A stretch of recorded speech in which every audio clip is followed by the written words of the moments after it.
My name's Adele Onyango and welcome to another episode of Legally Clueless. No, seriously, I have no clue what I'm doing, but I'm pretty sure I'm not the only one. Hey you, welcome to this episode of Legally Clueless. This is what's coming up. And now I'm like, I have not used any of my A knowledge. Like physics, A, where are you now to save me? Like all those A's I have amassed, and what I thought was my life's work, my KCSE A was basically my life's work at that moment. So I'm like, it's useless. It can't do anything for me. I don't know how to negotiate a deal. And then I follow my friend who used to get a D on Instagram, and he's crushing it. He's a businessman. He is driving. I'm like, wait. Who you know, Nani? Like, I'm like, no way. His skill of how to talk to people, how to converse to people, his social capital, he's literally making waves. That is part 2 of Tanya's story. We're about to get to it a little later in this episode. And if you've not listened to part 1, you really should. Otherwise, you'll be floating a bit.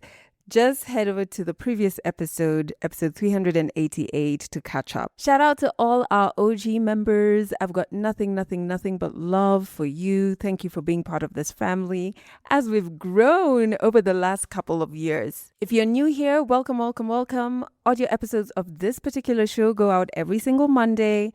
And then on Wednesdays, we have the midweek teas where I unpack different topics that can help you on your journey of becoming or remembering as a woman. Our newsletter also goes out on Wednesdays, so sign up for it on our website. A link is in the show notes. And on Thursdays, we have For Mannerless Women that goes out here and on our YouTube. So make sure you catch up with that show because let me tell you, it is the inspiration you need to become the woman you've always wanted to be and really to design your own womanhood. Speaking of For Mannerless Women, before we get into the story today, tickets for our very first For Mannerless Women Live officially go on sale this Tuesday, the 4th of August. Now, if you have been on the wait list, I hope you got your email that lets you get first access to our limited early bird tickets. They really flew. Oh my goodness. From the moment the email went out, we immediately saw so many of you committing to come for the live, and I truly appreciate you. Now, our early bird tickets are limited, and when I say limited, I really do mean it. First, the waitlist girlies have already bought.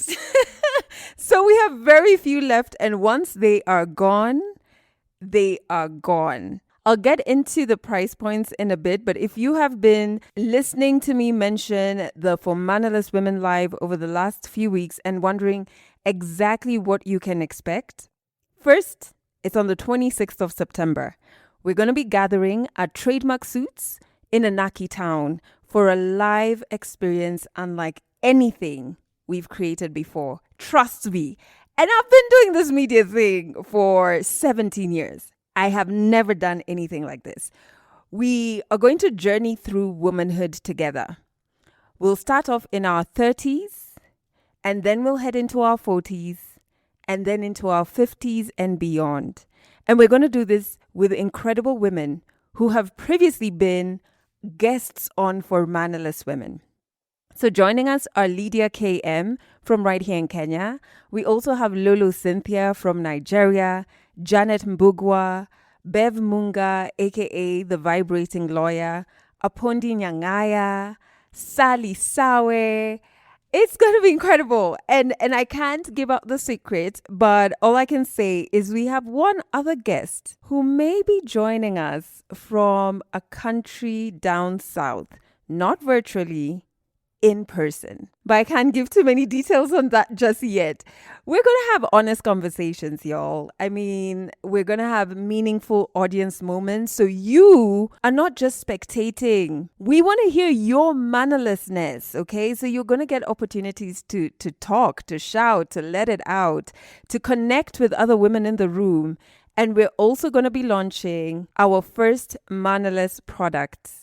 You have to be there to get to know what exactly it is. Listen, it's going to be spectacular. So Ticket prices. Early bird tickets are 2,500 for a solo ticket, 4,500 for a mannerless pair. If you want to come through with your sis, your friend, your cousin, your colleague, a woman you just met today, make sure you grab your regular mannerless pair tickets for that. Once our early bird tickets are done, we get into our regular tickets. A solo regular ticket is going to be 3,500.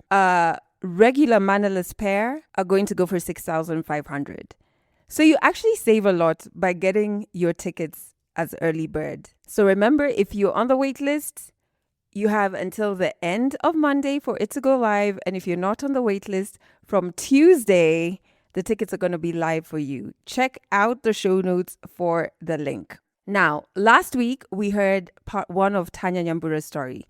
She shared what it was like growing up believing that good grades were the key to a successful life. That is a myth and a lie that I'm pretty sure even you were told, because I was told the same lie, right? And because of that, she worked relentlessly. She became a top student. She chased scholarships abroad, and she believed that if she just kept achieving, life would reward her. But today, everything she believed about success is about to be tested. Here's part 2 of Tanya's story.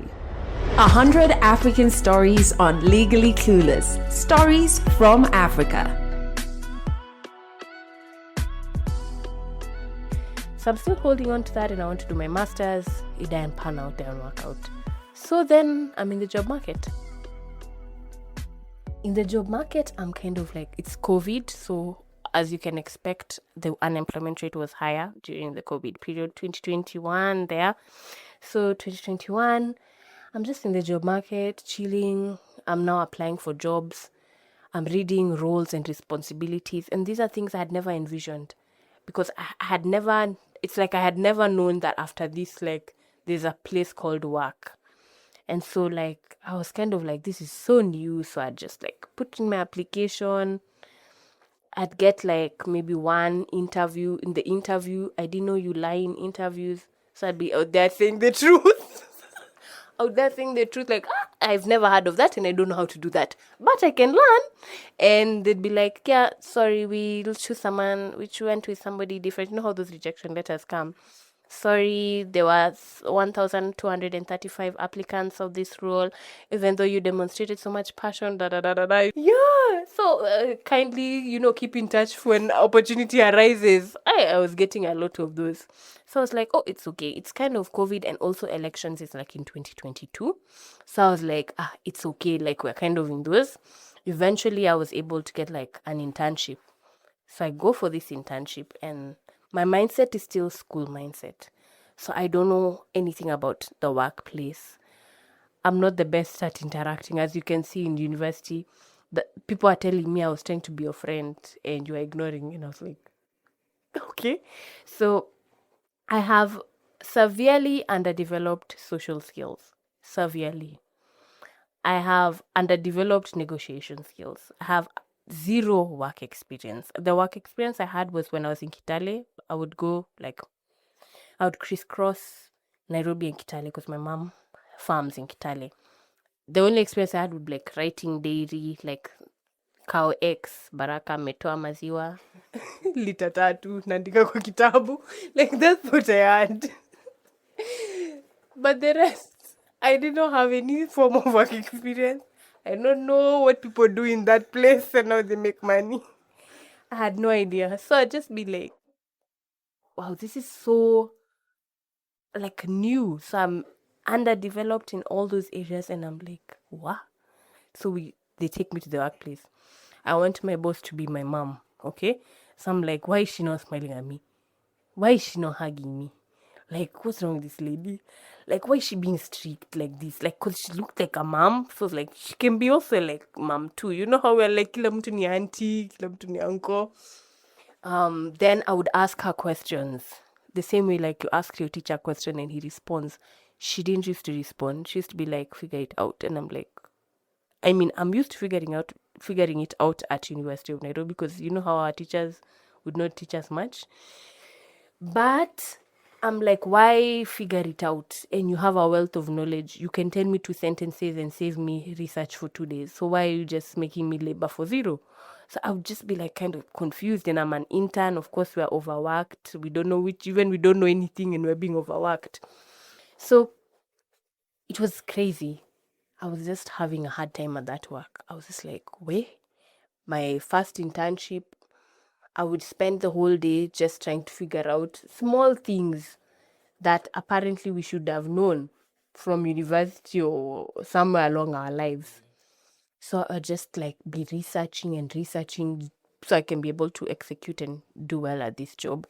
Eventually, like, I was like, I've had enough. Like, I was tired.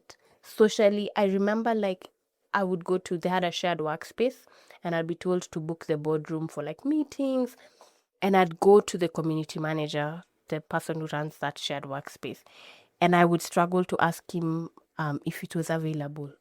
Like 2 sentences, like, hi, such and such, is it available? Is boardroom 3 available from this time and this time? I would struggle. And so the community manager would be like, would repeat after me, hi, na, na, na. And I'd repeat, hi, na, na, na. And would be like, is boardroom repeat. Then I say, is boardroom 3? Then he was teaching me. Like, I couldn't even communicate. Like, I was just like, I don't know what was happening to me. So I would also have a hard time communicating my challenges to my boss. So she'd give me an assignment and I struggle executing the challenge.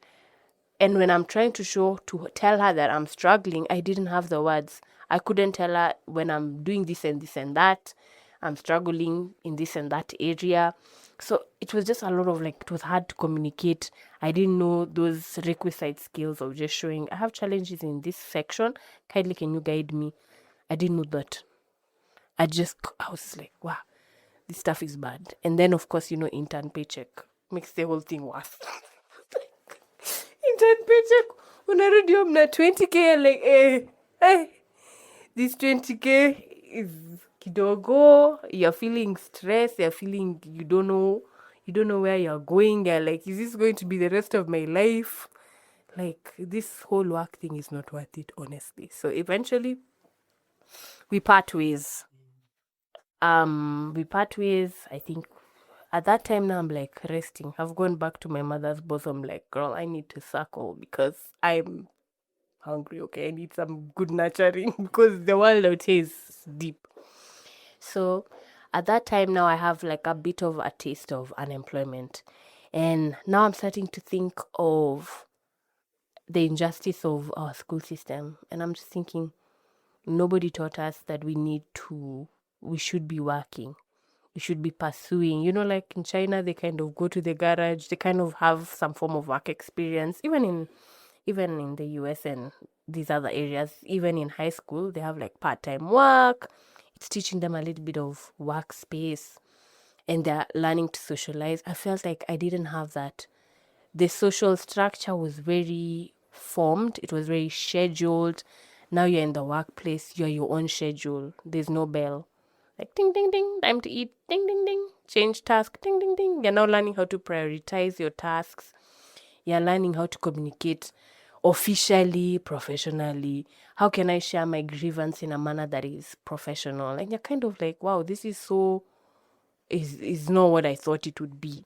And now I'm like, I have not used any of my A knowledge. Like, physics, where are you now to save me? Like, all those A's I have amassed, and what I thought was my life's work, my KCCA was basically my life's work at that moment. So I'm like, it's useless. It can't do anything for me. I don't know how to negotiate a deal. And then I follow my friend who used to get a D on Instagram, and he's crushing it. He's a businessman. He is driving. I'm like, wait.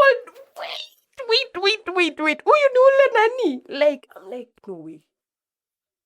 His skill of how to talk to people, how to converse to people, his social capital, he's literally making waves. The D. And here I am, the A. I'm like, what the heck? Which dungeon is this I've been thrown into? And so I knew, like, that I lacked severely in those skills that are actually now needed in the workplace. How you communicate, how do you deliver, just, that expertise. I did not have it. So I knew I lacked. And so I would ask my colleague questions because she'd been in the marketplace and the workplace for a long time. So now I would kind of like ask her, but now she was like my ex-colleague, but she was still my friend. So I would ask her like, oh, so say your boss is saying A, B, C, D. How do I say I need more money? Because you can't just say, boss, I'm tired, I need more money. Like, she's like, oh, yeah. You have to demonstrate that your work is very significant to the company. What have you achieved in this 1 year? You have to demonstrate and you need to be documenting. And I'm like, oh, okay. So now I'm learning those kind of things. So those are the things I was learning. So I was unemployed 2023. 2024, one of my friends went to the UK and she was working somewhere. And she told me, I sent her my CV, she'll reference me to the place she was working. And she does that and that place calls me. I barely did anything. Like, even the interview, I was still telling the truth. Like, and they took me and I was like, oh, thank you, Jesus. Because I didn't plan much, but now I was taken in this job. And in this job, I had been able to kind of like gather some of those skills. And I was now like still an intern, but I was like a star intern. You know what I'm saying? Star intern. Like I was like, I was a basic intern. I was like, they could make me CEO of this thing. So then I knew how to converse. I was like, okay, I could enter this charismatic role. You just teach yourself. Like in the car, you're just, you're you have no personality in the matter. Una ukifika job personality, you just enter into this, I don't know, Sasha fears this other alter ego of yourself, and you know how to like talk to people. And now you learn like there's office politics. There's strategy if you want to float a project. You start now having feelings for the work you do, which I had not had any feelings. I didn't know you could have feelings towards your work. Like in school, I didn't have feelings. There was no feelings. The feeling was yeah, but there was no feelings. Like I have a feeling towards this project. I have it means something to me, this intangible, inanimate project. So now that I have feelings for project, and now I was like, okay, how can we front this? And we're interns. How can we do this? How can I talk to this and that colleague? I would when they used to have like VPs, when they would be like out, I would go sit in their office and just soak in that vice president energy. So I'd enter the office and just soak in that energy, and I was doing pretty well. I was like, okay, I think I've starting to understand how this whole thing works. But I was still having challenges with the whole 9 to 5 and with the whole excessive structures. I was finding like, and now that was my in the job, my role was always like, let's push this structure. Why are we going through this long procedure? Let's do this. And when there are people when they're incumbents in that job, they don't like when you're pushing their systems and your structures. So I did have those people in the office who are like, get your Gen Z energy out of here. Like, you smell, like I smell you from afar. I can see you're coming from this system that I built. Don't come here. So then I would be like, the good thing is that the bosses are Wazungus. And you can tell Wazungus whatever the heck you want to tell them. I can't tell Africans. So when they would come, I'd be so excited because I'd be like, why are we doing XA, XB, whatever? And you could all see like the managers and the line managers looking at you like, giving you that stink eye like, girl, if you break that system that I brought, if you break that structure. And Gen Z is watching happy, like, let's push this, let's kick this, let's, it's not working, tush, you hit it on the floor, breaking people's Lego wall. Like, so then, I would just I was really enjoying that. I would laugh about it, like, at home, like, man, that was funny, and I really liked just boiling people's blood, making them sweat. I'd wait at the right time. But it was very enjoyable. Like the job generally was like enjoyable because of the whole, you could push things here and there. And they were kind of like liberal to some extent. But there was still a lot of like stifling. So we had like a colleague, so we were 3 interns at the time. We had a colleague who would come and check what time we came into the office. I'll be like, are you a prefect? Like, are you head girl? Like, you don't have some big project you're working on, some, grant, deep NGO stuff. You're not meeting with donors. Like, why are you wasting your time on us? And so I remember one of my biggest problems was that people would not look at the result, they would look at the process. So the process really mattered, how you dress, how you look delivering, how but it was not the result. So their focus was the process rather than the result. And so for me, that was just something that I was not understanding. What does it matter? Like, we're interns, we don't meet any donors because of that.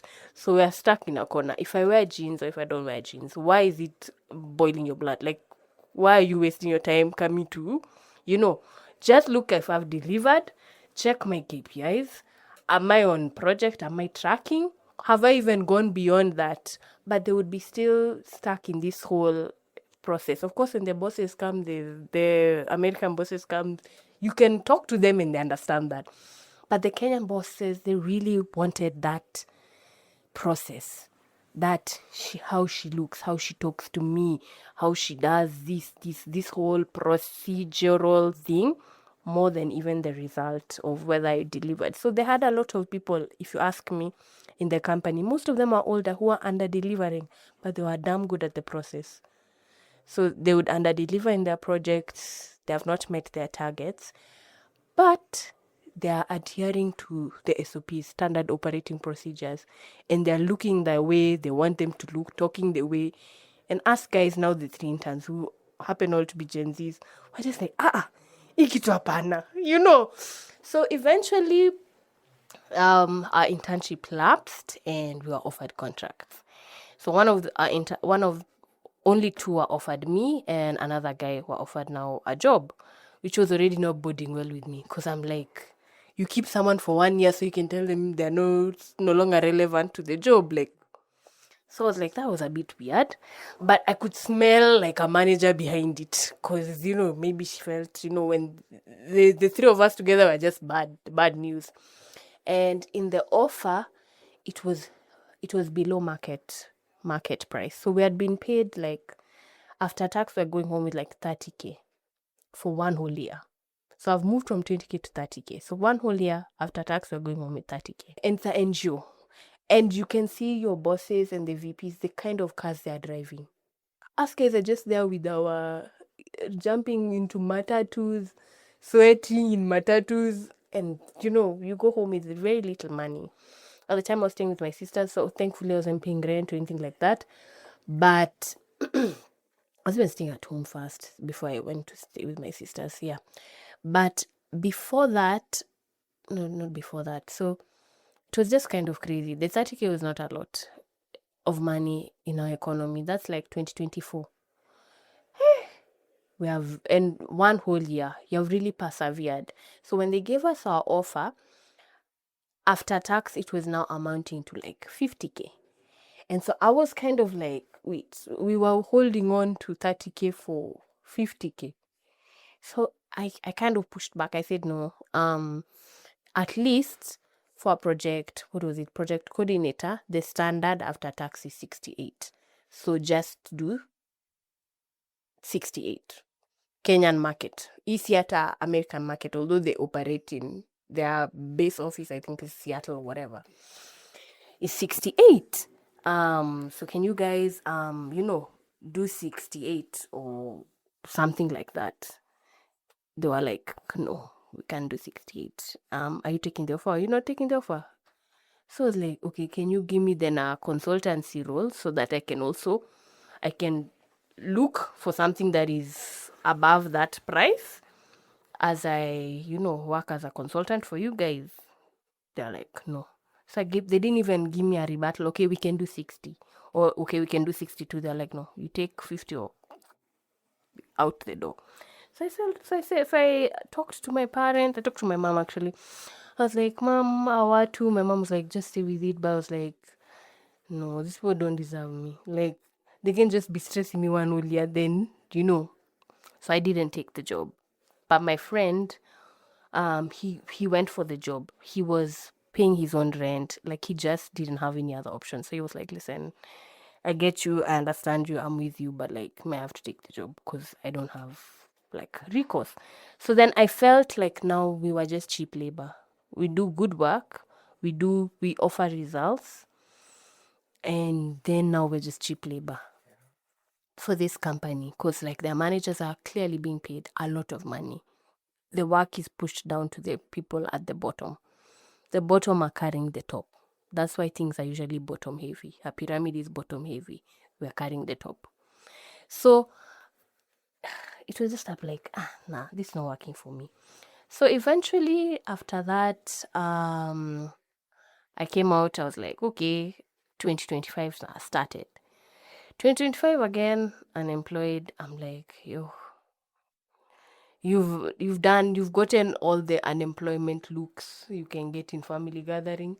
What are you doing nowadays? Oh, you still not gotten a job. Like your surname is Madam Unemployed. This is my daughter here. She's still looking for something to work on. If you know anything, tell her. She'll do anything. She'll work anything you've taken your CV to your uncle. Nepotism is not working for you. It's now becoming strenuous because now I turned down something that could have supposedly carried me through because I'm smart apparently. So it was just hard. So that year is just looking for a job, applying, rejection after rejection. So what do I start doing? I'm like, oh, maybe I can do my master's abroad again. Here I go again. Second time around, I started applying again for my master's. I look for those lecturers. This is like now 3 years down the line. I'm looking for lecturers again. Some remember me, some are like, listen, no, okay. But I'm able to get the reference letter. I get the reference letter. I apply again for my master's. I'm like, okay, let's do UK. Let's be simple. Doesn't have to be Ivy League. Like it can just have a good name, okay? Just doesn't have to be Ivy League. I apply, I get in, but it's not scholarship. So automatically, I already just cancel myself because I'm like, there's no way I'm gonna afford that. So then I'm like, okay, it looks like we still have to just stay in Kenya. Because sometimes you're like, if things are not working for you in Kenya, maybe you're in the wrong location, you need to go abroad. That's usually what hits us, number one. So here I am, I'm like, what do I do now? So I start like trying to develop like a course on project management. So I've had this experience at the internship I was doing project management. And during that time, I had developed ways to manage projects that were easy, that I felt was easier than the standard thing that they were setting us through. So I knew like which apps to use, which software to use for project management. That's easy, other than just doing this whole, hula baloo that we were doing back then. So now I package it and I develop an entire course. So this course, I'm like, I'll just charge people 300 bob. Like, come in, I'll teach you on Zoom. So I get a paid Zoom. I start teaching people project management. I get like 2 clients, and both of them are my friends, and they're sleeping during the lesson. They're like, baby, I'm out. And that's kusikia kitu. So I'm like, where? Fam, yeah, I'm a teacher. That laptop camera, how sometimes it can really let you down. Like you just be looking ugly and you're like, I need a real camera. I didn't like. So I'm trying to teach people project management. Some people are not even paying the 300 bob. They're just attending because I didn't have a mechanism of how to bar them if they have not paid the 300 bob. So if you had the link still, una join. So I could have a class of like 15 people sometimes and only one person paid the 300 bob. Wanasikia, wa Kenya. They're all up for learning. So I show them. I was like, at this point, like I'm making 600 bob in like 3 weeks. I need to figure out something that's gonna work. So At the same time, I'm still doing the usual. You're still going through those family gatherings. Now this time, I have time for myself. So I'm like, oh, okay, maybe I can even start dating. But I wasn't even dating. I wasn't dating even in that internship. It was too intense. Like, hata hukuonekana. Huwezi ona mtu hata. So, I started dating. I'm now developing, my social dating side of the brain. Things go sege mnege. But yeah, so I'm starting to date now. I'm now like, oh, kumbe there's more to life than work. Kumbe there's more to life than school. Kumbe, like, oh, there are all these other things that are happening. So as I continue to build the project management platform, I start seeing people who are doing like things outside of the 9 to 5, and they're making it like they have done it and they look like they are making, a good living on it. So I start like trying to do that. I do Forex, put my hands in, oh my gosh, Forex, people, Forex. So I started doing Forex. I flunk in Forex. I'm like, okay, I don't have enough money even to have enough, bandwidth to manage a loss. Like when it's dipping, your money finishes before it can ride again. So you're like, okay, maybe another time. So I try various things. I start selling honey because we have a farm. So I'm like, I sell honey. And I'm like, okay, maybe I could survive, but like I'm making scraps. Like, wait. I'm making scraps. Like, heri ningeenda to your internship. That's what I'm thinking. Ningekaa tu hapo. Because like, now I'm realizing I don't have skills to be a freelancer and to run a business. That's now I'm learning. I'm learning there's a financial skill that you need to be able to weather like freelance. So I start repertorying. I'm paid maybe like $100 a day. But repertorying is seasonal. So if I get like 60K in like a week of work, you can get like 60K a week of work. But you don't know that the 3 months coming along the line, there's no work. So like I need deeper financial knowledge. How am I going to spread this money? How am I going to use this money to stabilize the honey business, which at least comes in monthly? So I started realizing that, oh, actually there are skills that are needed even if you're in the freelance space. How do I now talk to people? Now I know how to talk to people, but how do I talk to people in a manner that they can invest in what I'm talking about? And so I'm realizing, okay, there's more to learn. I thought I'd finished the learning curve. But turns out there's more to learn. And now I'm also learning how to date. And I'm just like, wow, there should be a course in school. How to choose a partner. Your course. Muimu. Like it should be there. I'm not even kidding. If you have HIV and AIDS in your N, you need to have like how to date, how to negotiate business deal, how not to be blackmailed. Like you need all those courses. Like they're so necessary for real life. So now I start looking for ways to just fill these gaps. I consider myself the queen of short courses. I've done short course on everything. Short course on journalism, all those Coursera things. I'm there, number one. I've done short course on everything. So I do like short courses quickly. Okay, what can I pick from here so that I can help my freelance come together? And slowly by slowly, I started developing like some skills, which end up culminating into the book. But as I develop those skills, I start realizing that like this stuff needs to be documented. So I document that whole process. Of course, now it ends up becoming the book that I wrote, but also it ends up helping me like do repertorying full time. So I have like now 5 clients that I repertoire for. So I'm just trying to build client base, and that's actually helping me survive up until now. Of course, now you start realizing you can't just have one business. You need to have like at least 4, because one is just gonna be failing, okay? Another one is going to be like monthly, gives you like a monthly buffer, and then one is going to make you now the real money. So then as I do all these things, I realize like, oh, it looks like I'm not the only one. Because now when I talk to my friends, they don't have work.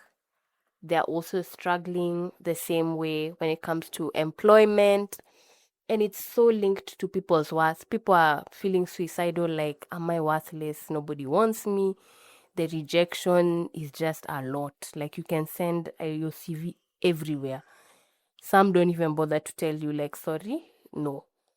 So I start seeing, like, this is not a me thing. Like, I wasn't alone, just grappling and wondering, okay, what is this? And so it feels really bad when you literally can't contribute to society. Like, you feel bad, like you have something to give to society in whichever shape or form, whether you're a singer, whether you're giving it through project management or whatever avenue. But when you actually do not even have that opportunity to give something to the society, you kind of feel worthless, useless, you're not needed in this society, basically. And so I could see how people are going about the same thing. Nepotism has hit a rock. Nepotism is not even working for us anymore. Like, uncle mwenye anajua nani, pia yeye it's become hard all around. So I would have conversations with my friend. One of them had gone back home to Kericho.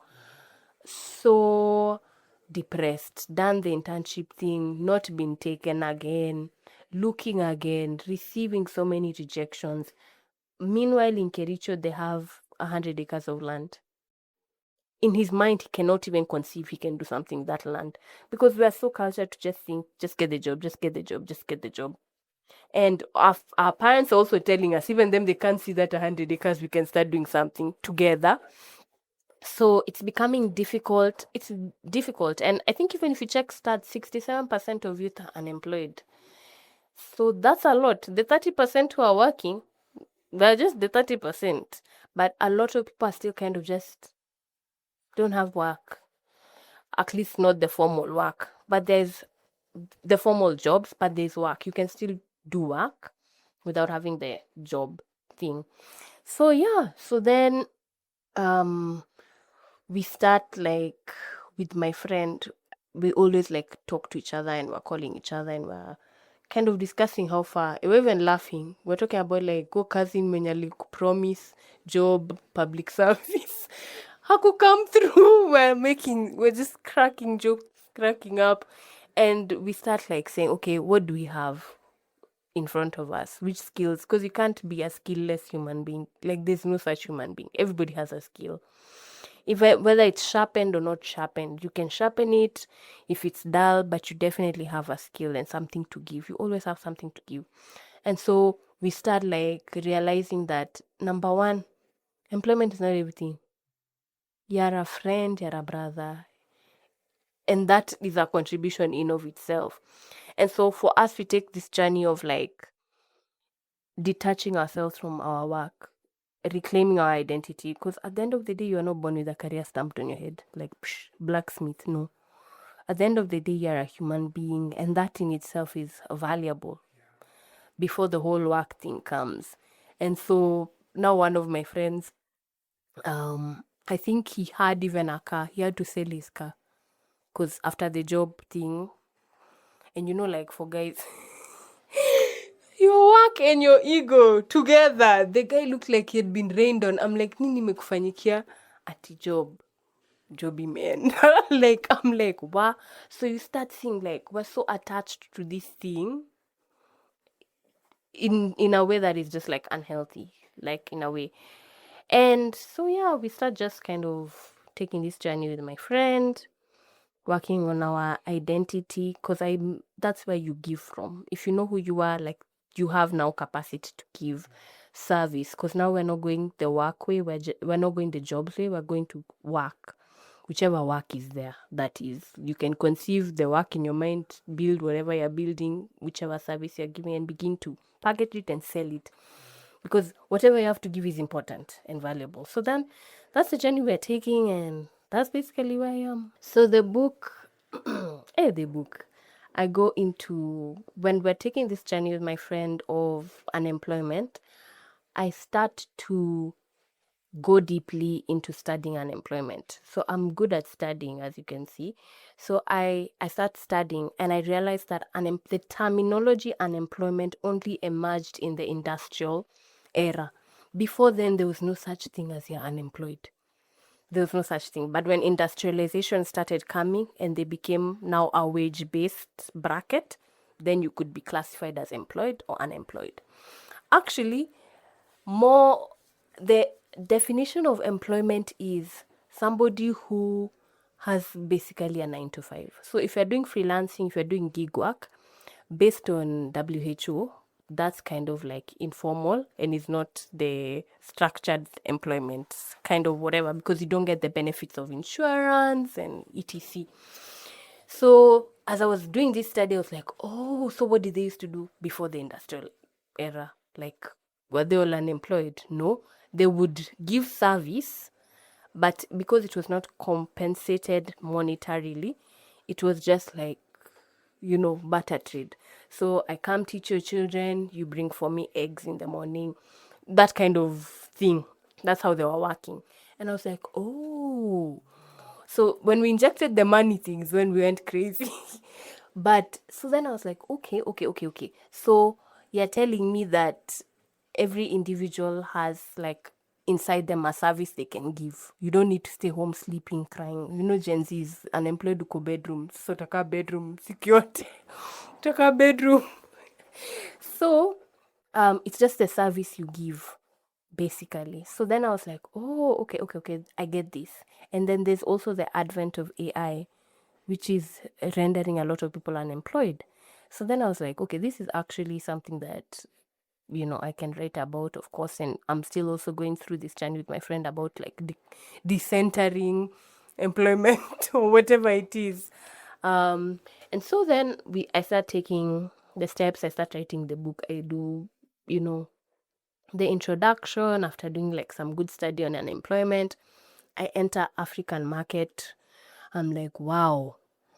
It's when honestly, if you're unemployed, you're not alone. Like there's so many people who are unemployed, so many youths that are unemployed. I find even that actually women are more prone to unemployment. And I was like, okay, it's because now I'm getting reasons to why I'm unemployed. I'm like, yes, it's because I'm a woman, So I start seeing the statistics out there, and it doesn't look like it's getting any better. I mean, I think every political cycle will always promised jobs that never surface, and so I realized like there's no messiah who's gonna come and bring jobs, and AI is making it like kind of quote unquote worse. Because then I started now searching on the potential of like AI and the kind of things that might be in our future. So in like 5 even 2 years time, your company might not exist because of AI. AI can take out like entire sectors, and then we'll have the whole, oh my gosh, everybody's unemployed again, grappling with their identity. Okay, without this job, who am I? What am I important? Unable to understand that they have service inside them, something to give inside them. So then I start, of course, now it's like the world or God starts helping me, because like now, like Amazon lays off 14,000 employees. Somas G has now, I don't know, 1,000 employees in Kenya have been phased off. So now it's like, oh, okay. Everything is coming together as I write the book. And inside it, I just put, number one, I just try and tell people like, yes, you're so much more than the work that you're doing. You can do any job, really. It doesn't make you more important or less important. If you're the president, if you're not the president, your importance has not shifted. You are still like a phenomenal, important, unique individual. It's not your job that's unique. In fact, your job is the least unique thing about you, because there are many people who can do the same role. But it's how you do the role and the service, that essence of you inside that role that makes it unique. And it's the you're the unique factor of the job, because we can all be project coordinators, but you do it different. So we start by just getting us back to like our identity. Then now I walk you through the fact that you're not alone, because you're really not alone. And then thereafter we talk about some skills that we didn't learn, especially Africans. Hey, we don't know how to pivot. Like everything catches us like a deer with headlights, because we don't know how to. I don't know why, but I think it's just because of how we have been cultured or how we've gone to school sometimes. and the rigidity of maybe our parenting and our school structures that have in many ways not enabled us. But I feel like we could be the most phenomenal people on the face of the planet if we could be able to just give what we have and not give what other people have given us to give. So not the colonization or whatever. Now we're giving them whatever they colonized in us were. So yeah. So then in the book we also talk about that. Some of the skills that we lack, negotiation, just how to talk to people, how to do financial management. I'm not gonna write for you which stock to put because sijuangi, but but I will tell you just how you can manage your finances truly, because that was not a course we learned in school. Especially if you're a freelancer, you don't know the future, what saving, sometimes you don't have anything to save. So what does that mean? How to do your business. With my friend, I've done barter trade before. So I'm like, I don't have money, but you can make for me a website and I'll do this service for you because I have this skill. So sometimes don't let the whole I lack capital limit you. If you have a good friend, talk to them nicely. What do you have to offer? I'm good at project managing. I can manage for you this product for 6 months. If you can do me a website and a this and a that. Many people will be like, okay, that's actually true. I need that. Or I'm an accountant. I have CPAK. I'll do for you your books if you can build for me this, if you can brand for me. So sometimes you just learn to talk to people. You'll not need even money in some of these kind of. So just basically that, just to help youth. I also read it myself. Like, I just read it and I'm like, yeah, that's true. When I forget, because you can default to like the old way of doing things. But you can definitely do something with your life and give of yourself still to the society and to the economy, which is very important. So the book is called The Unemployment Handbook. We have it on ebook, so you can get it on Seller. That's SELAR, seller.com. You can get the book The Unemployment Handbook by Tanya Nyambura. Yeah, and you can start your journey. You can begin your journey. Catch more African stories in the next episode of Legally Clueless. What an incredible, incredible story. It is so relatable. It really does bring to the forefront how dangerous it is to keep telling young people, kids, that all they have to do is get good grades and life is going to be a breeze. That is a lie.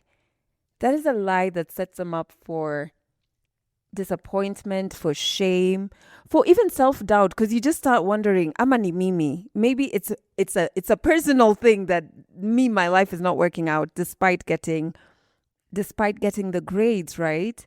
And I think something else that Tanya talks about so beautifully is how many of us confuse employment with purpose, right? And so like if work disappears because you can get the good grades, get the job, and then work disappears because life's, right? Or maybe the promotion doesn't come. You start getting rejection emails when you're applying for a job. It can really feel like your entire identity is under attack. But what a wonderful reminder that our value has never lived inside a job title. Work may change many times across our lives, but like our humanity, our gifts, our ability to contribute to this world, to love, to create, all of those things existed long before someone hires us. And I also love that she doesn't end the story pretending that she has everything figured out. But, she does something that I find to be so important, which is like reminding us to stay curious, continue to learn, continue adapting, continue building lives that aren't limited by that myth of what success is meant to be like. I just love the story so much. I'd love to know what you connected with wherever you're listening to this episode on. Please drop a comment and let me know. What did you connect with and what did it remind you of? And were you fed that same lie that good grades automatically mean life is going to be great. Now, if while listening to Tanya's story, you feel inspired to share your story with us, remember you are African, you've got a story, it's valid, we want to hear it. In the show notes, there's a link to our storyteller form. Fill it out and one of our correspondents is going to get back to you. And one final reminder. I also don't know why I sang that.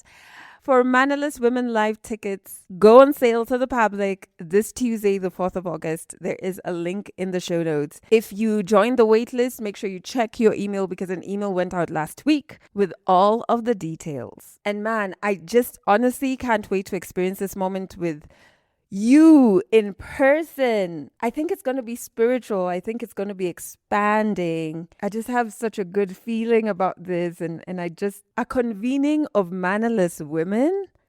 How powerful is that? I can't wait to experience it with you. All the details and the links are in the show notes. And thank you so much for listening to this episode to the very end. I appreciate you. I truly do. I know that you have every single thing it takes to heal. That's it for this episode of Legally Clueless. You can share this podcast with your friends. You can keep it for yourself. I'm not judging. Just make sure you're here next week for the next episode.